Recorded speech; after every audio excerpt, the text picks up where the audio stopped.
지금 제가 있는 곳은 보증금 300에 월세 35만 원짜리 반지하 단칸방입니다. 창문 틈으로는 지나가는 사람들의 발소리만 들리고 방 안에는 눅눅한 곰팡이 냄새가 배어 있죠.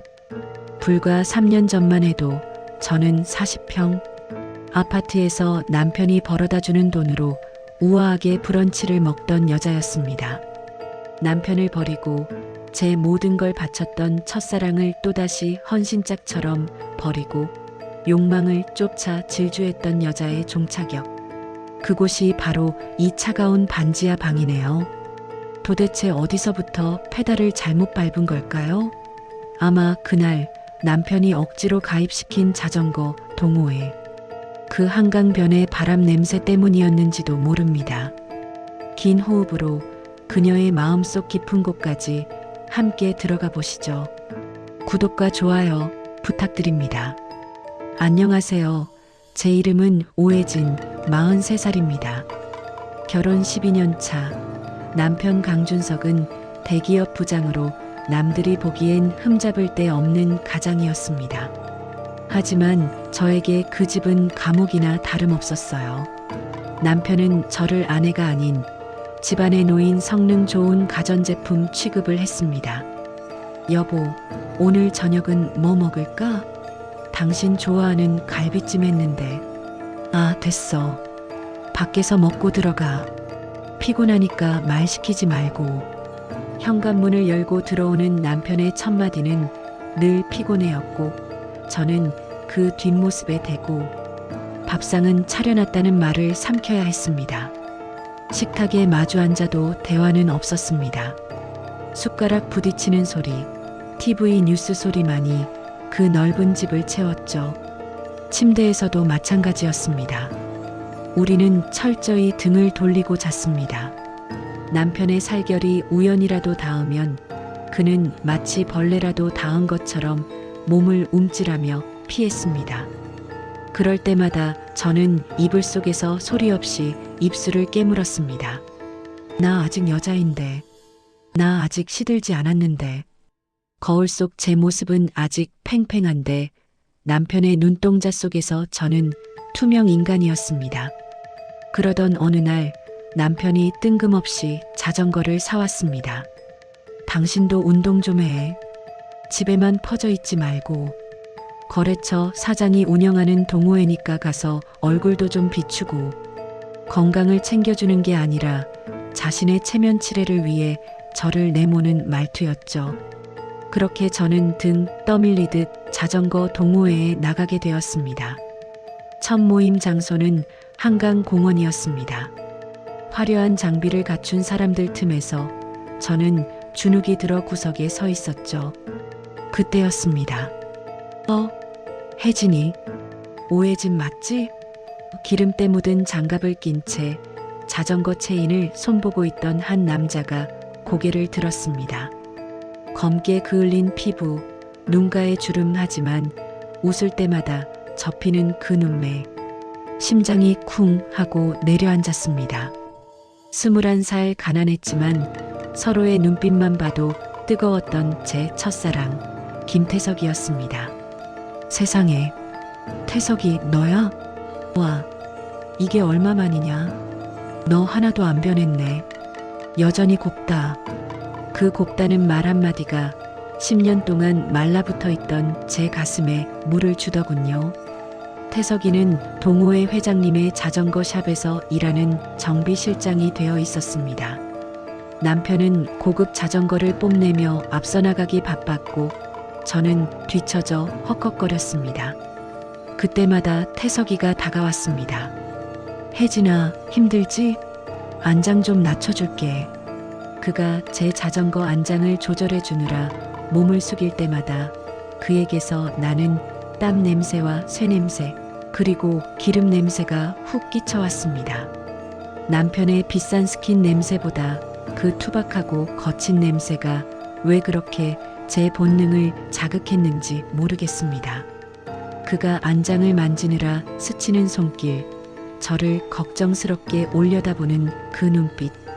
그날 한강의 바람은 유난히 시원했고 제 볼은 유난히 뜨거웠습니다. 그날 이후 저는 자전거 타는 날만 기다렸습니다. 아니, 태석이를 보는 날만 기다렸습니다. 남편 몰래 태석이의 자전거 샵을 찾아가는 날이 늘어났습니다. 혜진아, 왔어? 커피 한잔 할래? 믹스밖에 없는데. 좁고 어두운 정비실, 벽에는 공구들이 걸려 있고 바닥에는 기름걸레가 널려 있는 그곳이 저에겐 궁전보다 아늑했습니다. 우리는 낡은 플라스틱 의자에 앉아 시간 가는 줄 모르고 떠들었습니다. 너 옛날에 떡볶이 좋아했잖아. 넌 기타 잘 쳤잖아. 남편과는 10년 동안 나누지 못했던 대화가 태석이와는 10분 만에 통했습니다. 사건은 비가 억수같이 쏟아지던 여름날 오후에 터졌습니다. 자전거 체인이 빠졌다 핑계를 대고 태석이의 샵을 찾았습니다. 가게 셔터는 반쯤 내려져 있었고 밖에는 천둥이 쳤습니다. 혜진아, 비 많이 오는데 괜찮아? 태석이가 수건으로 제 젖은 머리를 닦아주었습니다. 그의 투박한 손이 제 뺨을 스치는 순간 정적이 흘렀습니다. 빗소리보다 더 크게 들리는 건 서로의 거친 숨소리뿐이었습니다. 혜진아, 나 너 보고 싶었어. 지난 20년 동안 하루도 널 잊은 적 없어. 그 고백에 저는 댐이 무너지듯 그에게 안겼습니다. 우리는 좁은 정비실 바닥, 기름 냄새 나는 담요 위에서 서로를 탐했습니다. 사랑해. 혜진아, 사랑해. 태석이는 제 몸 구석구석을 소중하게 어루만졌습니다. 남편에게는 그저 귀찮은 존재였던 제가 이 남자에게는 세상 무엇보다 소중한 보석이 되는 순간이었습니다. 공구함에 등이 베겨 아팠지만 그 고통마저 쾌락으로 느껴졌습니다. 밖에서는 천둥이 쳤지만 우리 둘만의 세상은 뜨겁고 안전하다고 믿었습니다. 그날 저는 결심했습니다. 이 남자가 내 운명이라고, 이 지긋지긋한 껍데기뿐인 결혼 생활을 끝내겠다고. 꼬리가 길면 잡히는 법이죠. 6개월 뒤 결국 남편에게 들켰습니다. 남편은 제 핸드폰 위치 추적을 하고 있었더군요. 정비실 문을 박차고 들어온 남편은 태석이를 보자마자 주먹을 날렸습니다. 이 더러운 새끼들, 내 돈으로 산 자전거 타고 바람을 피워. 저는 남편 바짓가랑이를 잡고 빌기는커녕 소리쳤습니다. 그래, 나 사랑해. 당신이 나한테 해준 게 뭔데? 밥 주고 돈 주면 다야? 나도 사람이야. 나도 여자라고. 남편은 차가운 눈으로 저를 내려다보며 말했습니다. 그래, 그럼 나가. 그 잘난 사랑, 땡전 한 푼 없이 한번 해봐. 그렇게 저는 몸만 쫓겨났습니다. 위자료? 재산 분할? 제가 유책 배우자라 꿈도 못 꿨습니다. 하지만 두렵지 않았습니다. 태석이가 있었으니까요. 태석이는 저를 위해 다니던 샵을 그만두고 대출을 받아 작은 오토바이 배달 대행 사무실을 차렸습니다. 혜진아, 조금만 고생하자. 내가 너 손에 물 안 묻히게 해줄게. 우리 둘이 행복하게 살자. 우리는 사무실 한켠에 딸린 작은 쪽방에서 살림을 시작했습니다. 처음엔 행복했습니다. 좁은 침대에서 서로를 끌어안고 자는 것만으로도 세상을 다 가진 것 같았죠. 하지만 사랑만으로 살기에 현실은 너무나 가혹했습니다. 배달 대행 일은 고됐습니다. 태석이는 하루 종일 비가 오나 눈이 오나 오토바이를 탔고 저는 사무실에서 전화기만 붙들고 있어야 했습니다. 기름 냄새, 땀 냄새, 그리고 퀴퀴한 곰팡이 냄새가 제 옷에 배기 시작했습니다. 아, 배달 왜 이렇게 늦어? 진상 손님들의 욕설을 들으며 하루 종일 시달리다 보면 태석이의 사랑이라는 말도 더 이상 달콤하지 않았습니다.